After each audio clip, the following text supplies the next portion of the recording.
నమస్తే అండి. ఇప్పుడు ఓ కథను చెప్పుకుందాం. పాతాళ రాక్షసుడు.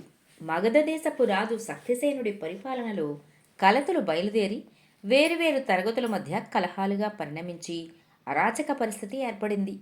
అన్ని మతాల వారు, వృత్తుల వారు, కులాల వారు తమ తమ వృత్తులకు, వ్యాపకాలకు ఉద్వాసన చెప్పి యుద్ధానికి దిగినట్లుగా తయారయ్యారు.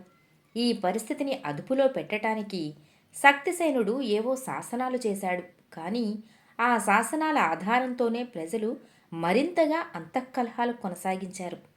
రాజు తన సమర్థతను గ్రహించి మంత్రి, పురోహితుడు అయిన యజ్ఞశర్మను ప్రజా జీవితం ఇలా కంటకప్రాయం అయిపోతున్నదేం?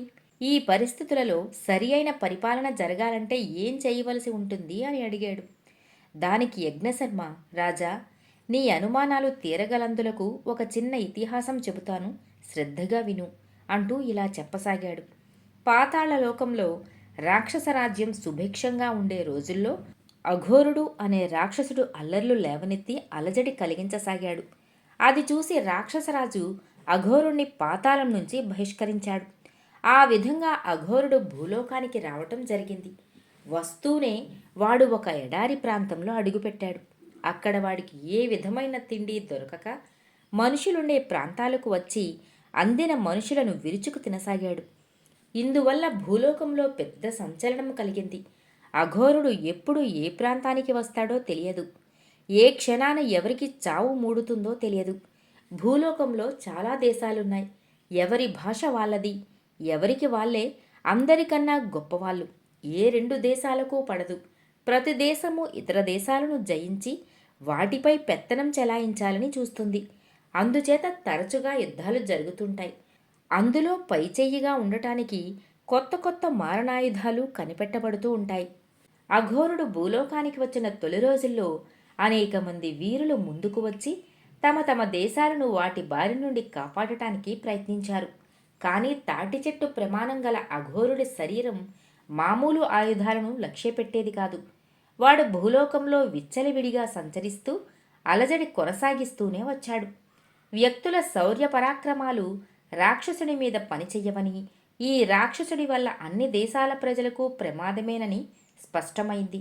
అప్పుడు దేశదేశాల రాజులందరూ ఒకచోట సమావేశమై కర్తవ్యం గురించి చర్చించుకున్నారు. అందరిలోకి అనుభవజ్ఞుడైన ఒక రాజు ఇలా అన్నాడు: 1,00,000 చీమలు కలిసి ఒక పామును చంపగలుగుతున్నాయి. గడ్డిపోచలను కలిపి నేసిన తాడు మదపుటేనుగును బంధించటానికి పనికివస్తున్నది. ఐకమత్యాన్ని మించిన బలం లేదు.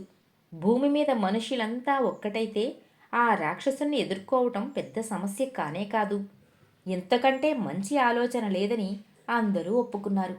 అఘోరుణ్ణి ఎదుర్కోవటం కోసం మర్నాడే ప్రజలంతా ఒకచోట కూడసాగారు.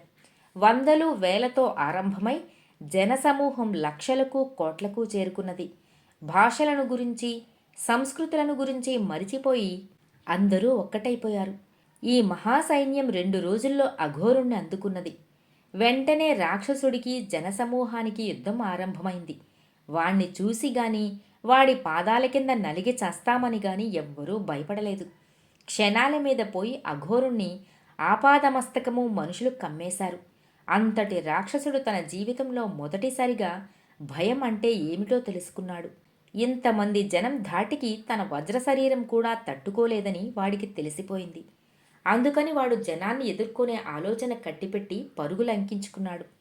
పరిగెడుతున్న వాడి కాళ్ళ కింద ఎవరో నలిగి చచ్చారు.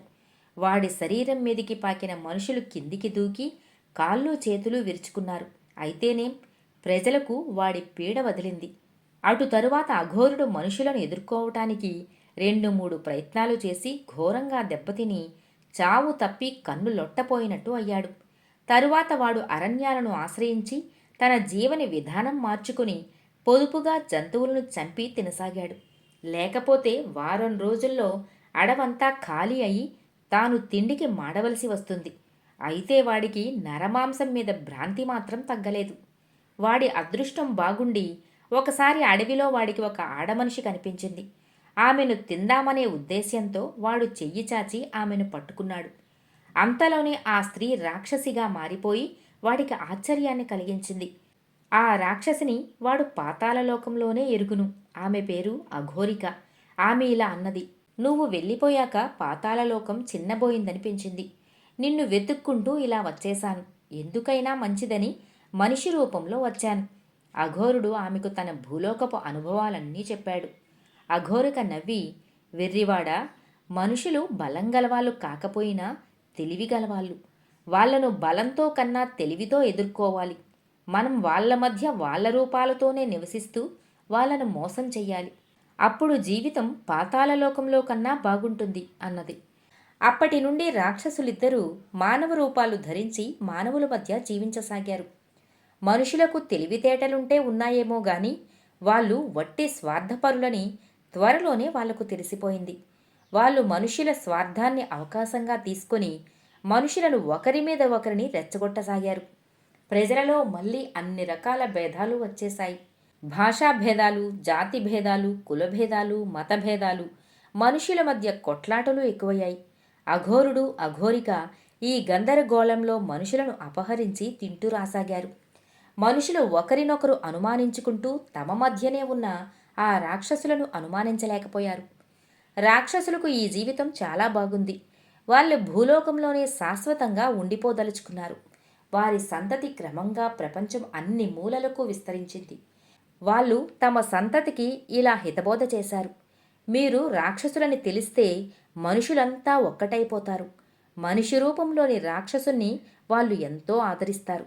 అదే మనకు క్షేమం. అఘోరుడి సంతతి వాళ్ళు ఇప్పుడు అన్ని కులాలలోనూ, మతాలలోనూ, భాషలలోనూ, దేశాలలోనూ ఉండి మనుషులంతా ఏకం కాకుండా చెయ్యగలుగుతున్నారు. వారి నిజస్వరూపం బయటపెట్టి మనుషుల మధ్య నుంచి వారిని తరిమివేయగలిగే వరకు భూమి మీద శాశ్వతమైన శాంతి నెలకొనదు. యజ్ఞశర్మ ఈ కథను ముగించి, రాజా, ప్రజలు ఎప్పుడూ శాంతి జీవనాన్నే కోరుకుంటారు. వారు పోరాటానికి దిగారంటే వారిని అలా పురికొల్పిన శక్తులు వారి మధ్యలోనే ఉంటాయి. అరాచక పరిస్థితి వల్ల లాభం పొందే వారెవరో తెలుసుకుని వారు ఎంత సన్నిహితులైనా పలుకుబడి గలవారైనా సరే సంకోచించకుండా పురిగేరిన పక్షంలో దేశం అతి త్వరలోనే సుభిక్షమై శాంతి నెలకొంటుంది అన్నాడు. శక్తిసేనుడు తన మంత్రి ఆంతర్యం గ్రహించి తన రాజ్యంలో ఉండే ప్రచ్ఛన్న రాక్షసులనందరినీ తొలగించి మగధరాజ్యపు ప్రతిష్టను తిరిగి నెలకొల్పాడు. కథ సమాప్తం.